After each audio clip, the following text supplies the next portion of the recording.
문화를 경작하며 지키라, 이런 제목으로 함께 말씀을 대하려고 합니다. 우리가 2026년 한 해 동안 이제 기독교 세계관, 이런 주제로 말씀을 대하고 있습니다. 이름이 좀 거창하지만 그렇게 어렵진 않습니다. 성경의 눈으로 세상 이해하고 성경의 안목으로 인생을 이해해서 합당한 삶을 살아가는 겁니다. 우리가 기독교 세계관을 대할 때 이제 필연적으로 다루는 것이 하나 있는데, 이 문화라고 하는 겁니다. 문화를 어떻게 바라보아야 하는가, 이게 기독교 세계관의 사실은 핵심입니다. 요즘 한류라는 말을 많이 쓰죠. 한국의 대중문화가 세계적으로 인기를 끌고 있습니다. 이걸 한류 문화 이렇게 이야기하는데, K-팝이라든지 K-푸드, K-패션, 이런 것들이 유행합니다. 소위 한국 문화를 이 세계가 즐기는 겁니다. 자, 이때 문화라는 말을 씁니다. 자, 문화가 뭘까요? 문화, 우리가 많이 사용하잖아요. 질문은 쉬워 보이는데 정확하게 답을 하는 게 조금 어렵습니다. 간단하게 정의하면 문화는 사람이 살아가는 모든 삶의 방식, 이것을 문화라고 합니다. 꼭 음식이나 어떤 패션이나 음악이나 이것만 문화라고 하지 않습니다. 경제, 정치, 교육, 과학, 언어, 기술, 예술, 이 모든 부분들, 우리가 살아가면서 경험하는 모든 부분들을 문화, 이렇게 합니다. 자, 성경적인 의미를 조금 사용하면 하나님의 형상으로 지음을 받은 사람이 세상을 살아가는 삶의 방식, 이것을 문화, 이렇게 합니다.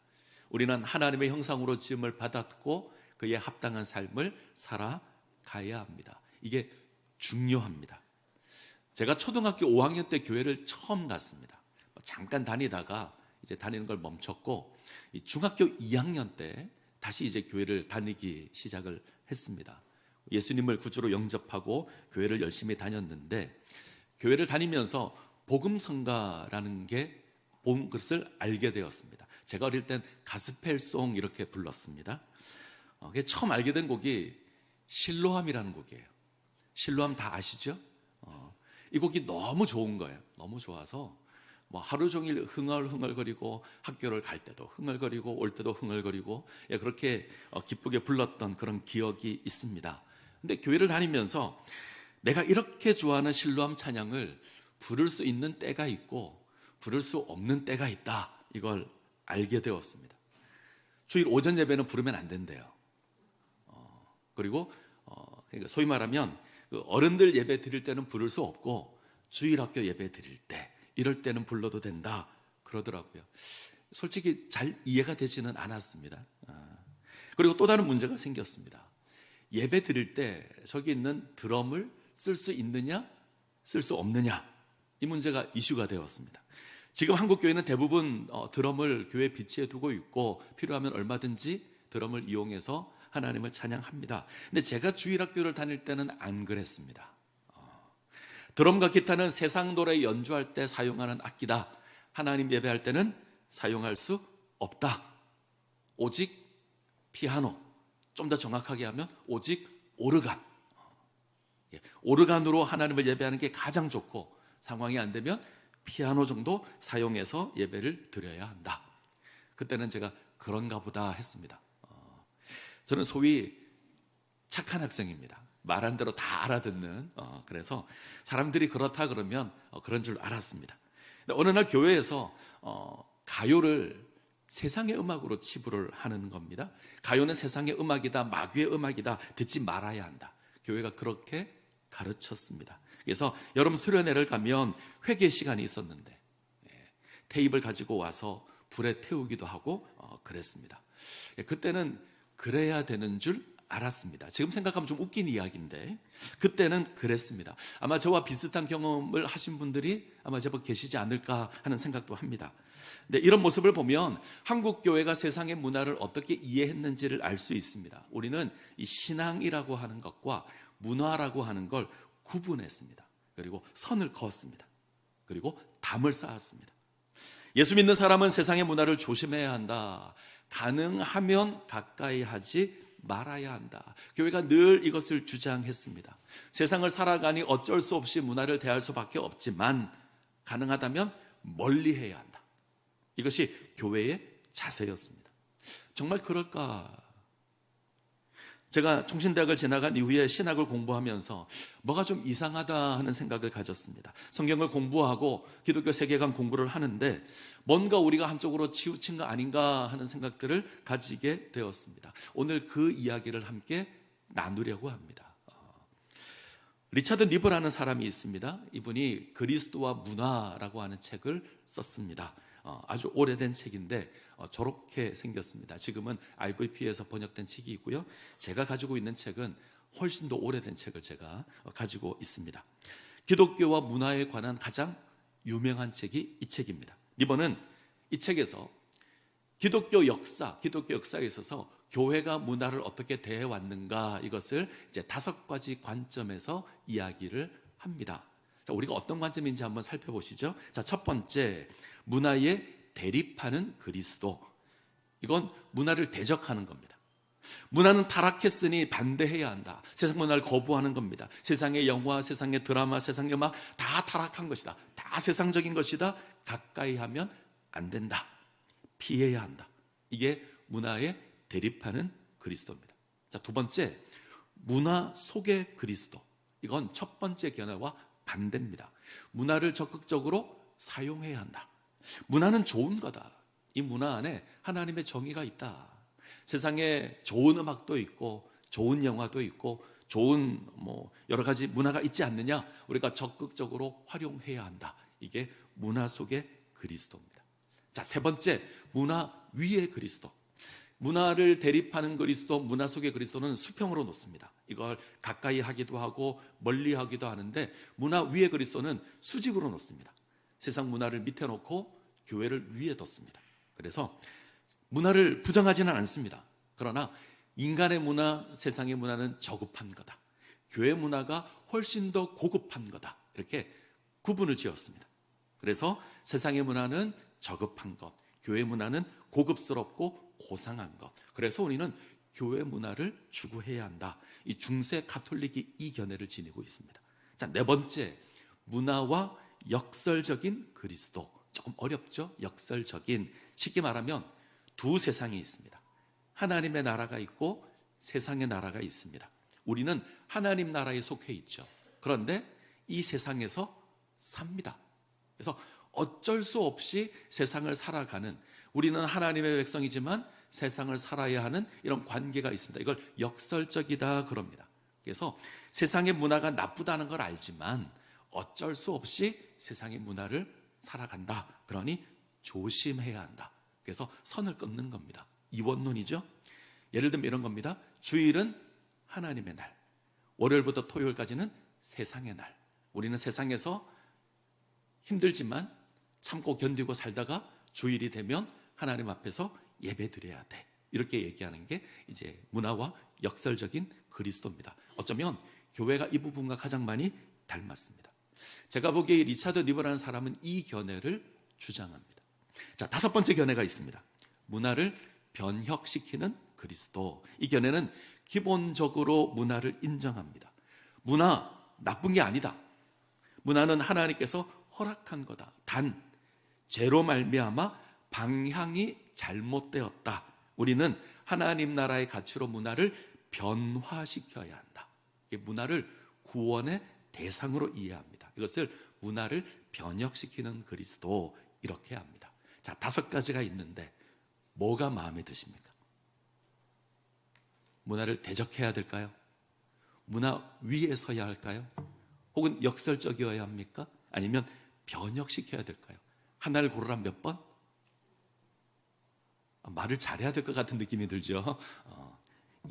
저는 5번째가 맞다고 봅니다. 문화를 변혁시키는 그리스도. 이게 개혁주의의 문화관입니다. 성경에서 이야기하는 문화관이 이겁니다. 우리는 문화를 변혁시켜야 합니다. 이것이 우리의 사명입니다. 문화 자체는 나쁜 게 아닙니다. 이것을 오늘 살펴볼 겁니다. 오늘 우리는 창세기 말씀을 대하는데, 창세기는 시작의 책이죠. 그럼 창세기와 짝을 이루는 완성의 책이 하나 있습니다. 완성의 책이 뭐죠? 요한계시록. 창세기는 시작의 책, 요한계시록은 완성의 책. 자, 창세기 1장, 2장은 시작에 관한 이야기가 등장합니다. 요한계시록 21장, 22장을 보시면 완성에 대한 내용을 등장합니다. 두 개를 나란히 비교해 놓고 보면, 마주 보면 마치 거울을 보는 것 같습니다. 아주 비슷합니다. 에덴 동산과 새 예루살렘이 닮았습니다. 에덴 동산 중앙에 강이 흘러서 사방으로 퍼집니다. 새 예루살렘 중심에 생명의 강이 만국으로 흐릅니다. 에덴 동산에 생명나무가 있고 새 예루살렘 생명의 강 주변에 생명나무가 있습니다. 에덴 동산에 각종 보석이 있고 새 예루살렘에 각종 보석이 있습니다. 같습니다. 근데 다른 게 있죠. 에덴 동산은 동산이에요. 꽃이 있고 나무가 있고 동물이 있는 동산입니다. 건물이 없습니다. 새 예루살렘은 성입니다. 건물이죠. 무슨 말일까요? 문화가 있습니다. 에덴 동산은 완전한 곳입니다. 하지만 완성된 곳은 아닙니다. 문화를 통해서 완성되어야 합니다. 새 예루살렘으로 완성되어야 합니다. 하나님께서 사람에게 이 사명을 주셨습니다. 자, 창세기 1장 27절 28절.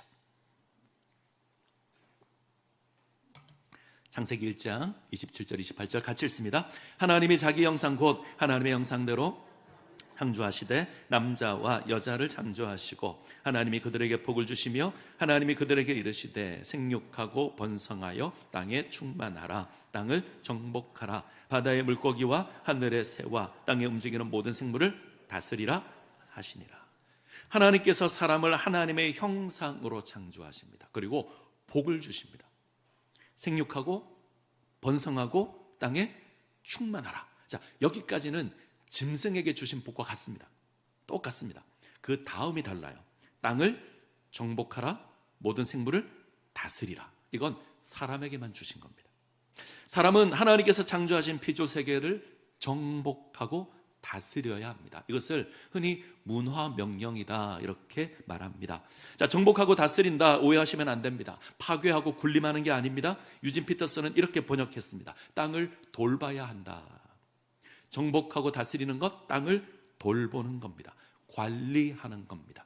고대 중동 지역의 정복과 다스림은 아랫사람들을 행복하게 하는 겁니다. 왕이 되어서 정복하고 다스리는 건 군림하고 억압하고 핍박하는 게 아니라 아랫사람을 행복하게 하는 겁니다. 이렇게 정리할 수 있을까요? 하나님께서 사람으로 피조세계를 정복하고 다스리도록 하신 건 하나님께서 창조하신 피조세계를 잘 돌보는 겁니다. 관리하는 겁니다. 이것으로 모든 피조세계를 행복하게 하는 겁니다. 이것이 문화 명령입니다. 자, 이것을 위해서 몇 가지 교훈들을 확인해야 되는데, 자, 첫 번째, 우리가 기억할 건 사람은 하나님의 청지기입니다. 자, 오늘 우리가 대하는 창세기 2장의 문화명령이 조금 더 구체적입니다. 하나님께서 사람을 창조하십니다. 사람을 에덴에 두시죠. 좀 더 자세히 보시면 남자 창조하고 에덴 창조하고 여자 창조합니다. 사람 창조하고 에덴 창조하고 사람 창조합니다. 사람과 에덴이 아주 밀접하다 이런 말입니다. 연결되어 있습니다. 자, 2장 15절. 창세기 2장 15절 같이 읽습니다. 여호와 하나님이 사람을 이끌어 에덴 동산에 두어 그것을 경작하며 지키게 하시고, 에덴 동산은 단순히 낙원이 아닙니다. 편하게 놀고 먹는 곳이 아닙니다. 에덴 동산은 하나님의 동산이고요, 하나님을 섬겨야 되는 하나님의 성전입니다. 하나님 사람에게 에덴 동산을 경작하고 지키게 하셨습니다. 경작하고 지키다, 이것이 정복하고 다스리는 겁니다. 경작하다, 섬기다, 일하다, 봉사하다. 지키다, 보호하다, 보존하다. 한마디로 청지기가 되어서 관리하는 겁니다. 인생은 하나님의 청지기입니다. 인생이 세상의 주인이 아닙니다. 정복하고 다스리는 건 세상의 주인이 되라는 것이 아닙니다. 세상을 경작하고 지키는 청지기가 되라는 겁니다. 누가 세상의 주인이죠? 하나님이 주인이십니다. 하나님께서 세상을 창조하시고 다스리시고 운행하시는 주인이십니다. 사람은 이 피조세계를 관리하도록 부름을 입은 청지기입니다. 만약 청지기가 자기의 본분을 잊어버리고 주인이 되려 그러면 안 되죠. 자, 청지기가 하나님을 잊어버리고 주인이 되려고 하는 게 타락이에요. 인생이 하나님처럼 되려고 하는 게 타락입니다. 문화는 끊임없이 우리가 세상의 주인이라고 말합니다. 이 세상은 하나님께서 창조하셨는데 이 세상의 문화는 끊임없이 아니다, 하나님 없다, 하나님을 부인하고 인생을 향해서 너희가 세상의 주인이다, 이렇게 속삭입니다. 이게 타락한 세상의 모습입니다. 아닙니다. 우리는 세상을 관리하는 청지기입니다. 우리는 하나님의 형상으로 지음을 받았습니다. 하나님의 형상이라고 하는 말의 가장 중요한 의미는 닮았다는 거예요. 하나님과 우리가 닮았습니다. 속성도 닮았습니다. 하나님께서 세상을 창조하신 것처럼 우리도 창조할 수 있습니다. 수준은 다르죠. 하나님은 아무것도 없는 것에서 유를 만들 수 있는 그런 창조를 하십니다. 우리는 그렇게 못합니다. 하지만 이 땅에 있는 것으로 창조할 수 있죠. 사람에게 주어진 능력입니다. 인간은 문화를 만들어낼 수 있는 창조의 존재입니다. 우리는 시를 지을 수 있습니다. 우리는 집을 지을 수 있고요, 음악을 만들 수 있고 연주할 수도 있습니다. 아이를 가르칠 수 있고 기를 수도 있고 기술을 만들어낼 수도 있고 우리는 음식을 만들 수도 있습니다. 이 모든 게 문화입니다. 우리는 청지기로서 세상을 경작하고 지켜야 합니다. 이것이 문화 명령입니다. 기억해야 될 건 우리가 주인이 아니다, 우리는 청지기다. 이거 기억하셔야 되고요. 자, 두 번째, 우리는 문화를 통해서 하나님을 예배해야 합니다. 우리가 가끔 이런 생각을 해요. 아담이 죄를 지어서 우리가 땀 흘려 일해야 한다. 죄 때문에 땀 흘려 일하는 노동이 생겼다. 아닙니다. 노동은 원래 있던 겁니다. 하나님께서 우리에게 명하신 겁니다. 경작하라 그랬잖아요. 지키라 그랬잖아요. 우리는 누구나 더 나은 세상을 소망합니다. 황폐한 것을 아름답게 만들기를 원하고 혼란한 것을 지혜롭게 질서 있게 만들기를 원합니다. 더 잘 살기를 원합니다. 이건 경작에 대한 본능이 우리에게 있어서 그렇습니다. 하나님께서는 사람에게 이거 주셨습니다. 문제는 죄로 말미암아 이 노동이라는 것이 힘들게 된 겁니다. 땀 흘려 일해야 되는 수고, 고통스럽게 된 겁니다. 이게 타락의 결과입니다. 하나님께서 분명하게 경작하고 지키라고 하셨습니다. 세상을 더 아름답게 만들라. 우리는 이것으로 하나님께 영광을 돌려야 합니다. 하나님 예배해야 합니다. 자, 로마서 12장 1절을 볼까요? 12장 1절 같이 읽겠습니다. 그러므로 형제들아, 내가 하나님의 모든 자비하심으로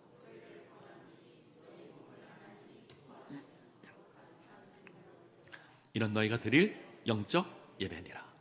바울은 하나님의 백성으로 부름을 받은 우리의 모든 삶이 하나님이 기뻐하시는 거룩한 산 제물이 되어야 한다. 산 제사가 되어야 한다.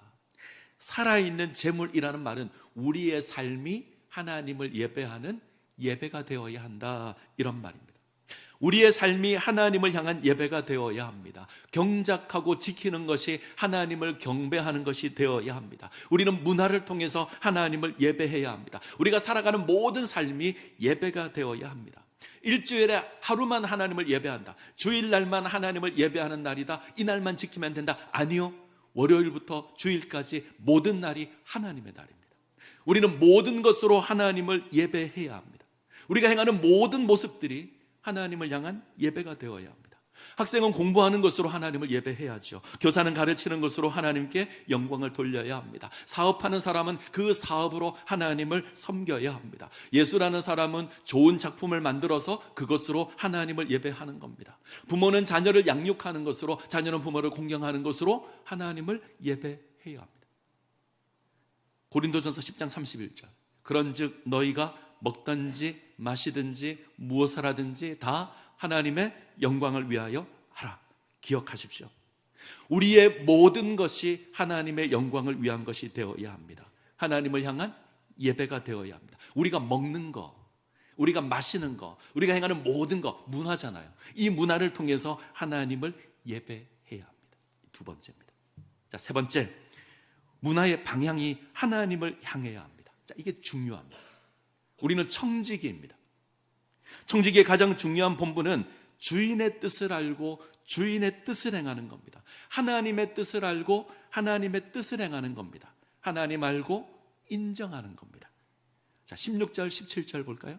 창세기 2장 16절 17절 같이 읽습니다. 여호와 하나님이 그 사람에게 명하여 이르시되 동산 각종 나무의 열매는 네가 임의로 먹되 선악을 알게 하는 나무의 열매는 먹지 말라. 내가 먹는 날에는 반드시 죽으리라 하시니라. 하나님께서 문화 명령을 주셨습니다. 정복하고 다스리라, 경작하고 지키라. 이것으로 영광을 돌려야 되는데 이 일에 있어서 에덴 동산에 선악을 알게 하는 나무를 두십니다. 우리는 늘 궁금하죠. 왜 하나님이 선악을 알게 하는 나무를 두셨을까? 왜 저걸 두셔서 아담으로 타락하게 만들어서 우리가 이 고생을 하는가? 우린 이런 질문이 있습니다. 인간의 특별한 지위 때문에 그렇습니다. 인간은 아주 특별합니다. 하나님의 형상입니다. 어떤 피조물도 지니지 못한 아주 놀라운 특권이 우리에게 있습니다. 우리는 하나님의 형상입니다. 하나님과 닮았고 하나님과 가깝습니다. 창조의 능력이 있습니다. 배울 수 있고 만들 수 있고 문화를 형성해 가고 이룰 수도 있습니다. 그런데 우리가 하나님은 아니에요. 우리는 피조물입니다.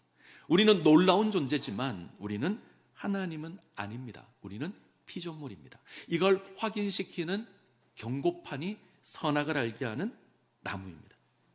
인간이 아무리 탁월해도 피조물입니다. 하나님의 형상으로 지음을 받았지만 인간은 흙입니다. 한계를 기억하라. 이 한계를 넘어오면 안 돼 하는 경고판입니다. 경고판이 뭐죠? 여기까지는 안전하다. 그러나 여기를 벗어나면 위험하다. 이 경고입니다. 이건 저주가 아니라 보호하는 겁니다. 양을 치기 위해서 울타리를 치는 건 보호하는 겁니다. 양은 그 안에서 자유와 행복을 누릴 수 있습니다. 사람으로 하여금 하나님을 알고 하나님의 뜻에 맞게 문화를 창조해 갈 수 있도록 선악을 알게 하는 나무를 두신 겁니다. 근데 애석하게도 인간이 이 경고판을 무시했습니다. 취하지 말라 그랬는데 취했습니다. 그래서 타락했습니다. 방향이 바뀌었습니다. 하나님을 거역하죠. 노동이라는 것이 탐욕이 되었습니다. 문화는 우상이 되었고 기술은 교만이 되었습니다. 인간은 벽돌을 만들어낼 수 있고 역청을 사용할 수 있는 기술이 생겼는데 그것으로 뭘 하냐면 밥의 탑을 쌓습니다. 하나님까지 높아져서 하나님의 자리에 내 이름을 내겠다. 이게 타락한 인생의 모습입니다. 근데 하나님이 이 인생을 버리지 않으셨어요. 하나님이 세상을 사랑하사 독생자를 주셔서 우리를 구원하십니다. 죄로 말미암아 하나님과 관계가 단절되었는데 하나님께서 다시 회복시킵니다. 우리의 방향을 다시 하나님께로 향하게 하십니다. 하나님 아닌 것을 바라봤는데 하나님을 바라보게 했습니다. 이 구원받은 우리의 모습입니다. 하나님의 형상이 다시 회복되었습니다. 이런 우리가 감당해야 될 사명은 다시 문화 명령을 감당하는 거예요. 세상을 정복하고 다스려야 되고 경작하고 지켜야 합니다. 그래서 부탁드립니다. 우리 신앙이 예배당 안에 있으면 안 됩니다. 예배당 안에서 하는 것만 우리 신앙이 되면 안 됩니다. 우리의 가정이, 우리의 사회가, 우리의 나라가 하나님의 문화 명령을 감당하는 대상이 되어야 합니다. 우리가 살아가는 모든 삶을 우리는 경작해야 되고 지켜야 합니다. 이것이 우리의 사명입니다. 이 문화의 사명을 감당하시기를 소원합니다. 이거 감당하셔야 합니다. 자, 정리해보죠. 문화가 나쁜 겁니까? 아직도 대답을 잘해야 될 것 같은, 문화는 나쁜 게 아닙니다. 우리가 문화를 나쁘다라고 정해버리면 우리는 경작하고 지키라는 이 사명을 감당할 수 없습니다. 문화는 나쁜 게 아닙니다. 자, 그러면 문화는 좋은 겁니까? 무조건 받아들여야 합니까? 이것도 위험합니다. 지금 세상의 문화는 죄로 말미암아 타락한 문화입니다. 하나님을 거역하는 문화고 하나님을 부인하는 문화입니다. 조심해야 합니다. 그러면 어쩌란 말이냐? 우리는 문화를 구원해야 합니다. 문화를 변혁해야 합니다. 문화를 변화시켜야 합니다. 자, 연초에 저희 교회에 오셔서 기독교 세계관을 강의해 주신 신국원 교수님이 계십니다. 기억나시죠? 교수님이 여러 권 책을 쓰셨는데 그 책 가운데 하나가 신국원의 문화 이야기라는 책이 있습니다. 저렇게 생긴 책인데 표지를 조금 벗기면 이런 모양이 돼요. 이런 책입니다. 신국원의 문화 이야기. 이 책에 재미있는 예화가 하나 있습니다. 교수님께서 1998년에 연세대에서 세미나를 하십니다. 그때 어떤 일이 있냐면 일본의 대중문화를 우리가 받아들이게 되는 일이 있습니다. 근데 이것을 두고 이걸 개방해도 되는가 되지 말아야 되는가 여기에 대한 세미나가 열렸는데 이제 교수님은 일본의 타락한 문화를 그대로 받아들일 수 없다 이런 입장을 가지고 이제 주장을 하셨습니다. 그러자 한 학생이 손을 딱 들고 반대 의견을 내는 거예요. 타락한 문화를 그대로 받아들이지 말아야 한다 이 교수님의 의견인데 이거에 반대하는 겁니다. 이 학생이 이렇게 말합니다. 그건 벌레 먹은 사과를 통째로 버리자는 거 아닙니까? 이해가 되시죠? 일본의 문화가 사과면 그 중에 타락한 문화가 벌레가 먹었는데 벌레 먹은 사과를 통째로 버리자는 거 아닙니까? 진짜 개혁주의라면 벌레 먹은 부분만 도려내고 멀쩡한 걸 우리가 먹어야 되는 거 아닙니까? 이게 성경적인 거 아닙니까? 라고 이야기를 합니다. 어떻게 생각하십니까? 맞는 것 같지 않나요? 우리도 사과 먹을 때 그러잖아요. 벌레 먹은 부위가 있으면 어떡하죠? 도려내잖아요. 그리고 멀쩡한 거 먹잖아요. 그러자 사회자가 교수님께 묻습니다. 교수님, 교수님이라면 벌레 먹은 사과 어떻게 하시겠습니까? 이때 교수님이 대답합니다. 나는 벌레까지 먹겠습니다. 나는 벌레까지 먹겠습니다. 이 대답에 사람들이 웃었어요. 아마 어이가 없어서 웃었을 수도 있습니다. 근데 교수님의 이유가 있습니다. 벌레를 산채로 버리면 결국 이 벌레가 딴 데로 가서 또 벌레 먹게 만들 겁니다. 그래서 전 벌레까지 먹겠습니다. 자, 중요한 의미가 있습니다. 우리가 문화를 무조건 버리면 안 됩니다. 포기하면 안 됩니다. 어떤 사람은 이렇게 말합니다. 상한 부분, 타락한 부분, 죄악된 부분 그것만 딱 도려내고 좋아 보이는 거, 선한 거 그것만 받아들이면 되지 않느냐? 예, 현명하죠. 어쩌면 안전합니다.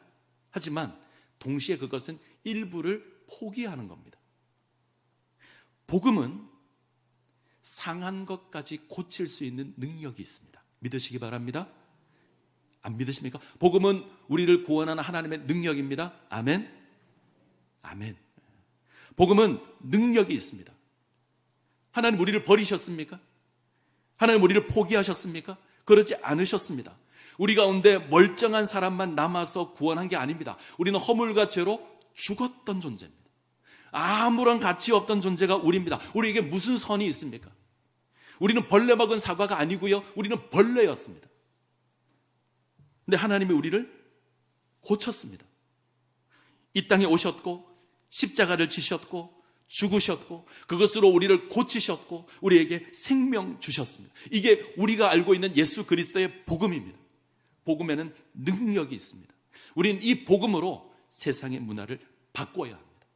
변혁시켜야 합니다. 하나님의 뜻을 기억하고 하나님 나라의 문화로 변화시켜야 합니다. 이게 우리의 사명입니다. 말씀을 맺겠습니다. 하나님 우리를 단지 주일에 교회 오는 사람으로만 부르지 않았습니다. 죄악된 세상에서 6일을 살고 주일날 하나님 앞에 와서 거룩한 예배를 드리는 존재로 만들지 않았습니다. 모든 날이 하나님의 날입니다. 예수 그리스도의 십자가로 말미암아 우리가 변화되었고 하나님께서 이 모든 걸 변화시키기를 원하십니다. 창조 때 허락하셨던 그 사명 경작하고 지키라는 그 사명 주셨습니다. 우리는 그 명령을 따라서 이 땅의 문화를 변화시키고 이것으로 하나님께 영광을 돌려야 합니다. 세상을 돌로 쪼개시면 안 됩니다. 선을 그으시면 안 됩니다. 담을 쌓아도 안 됩니다. 주일은 하나님의 것, 평일은 나의 것 이러시면 안 됩니다. 내가 살아가는 모든 삶이 거룩해야 되고 내가 살아가는 모든 삶이 하나님을 향한 예배가 되어야 합니다. 내가 말하는 모든 언어가 하나님을 향한 찬양이 되어야 합니다.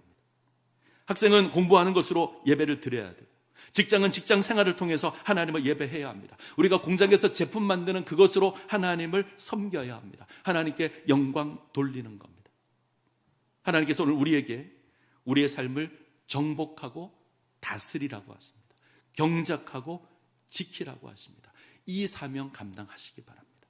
내가 살아가는 모든 곳, 우리 가정, 우리 사회, 우리 나라 이 모든 것을 이 모든 것을 통해서 하나님 나라를 세워 가야 합니다. 이것이 우리의 사명입니다. 이 사명 가운데 세워지시기를 간절히 소원합니다.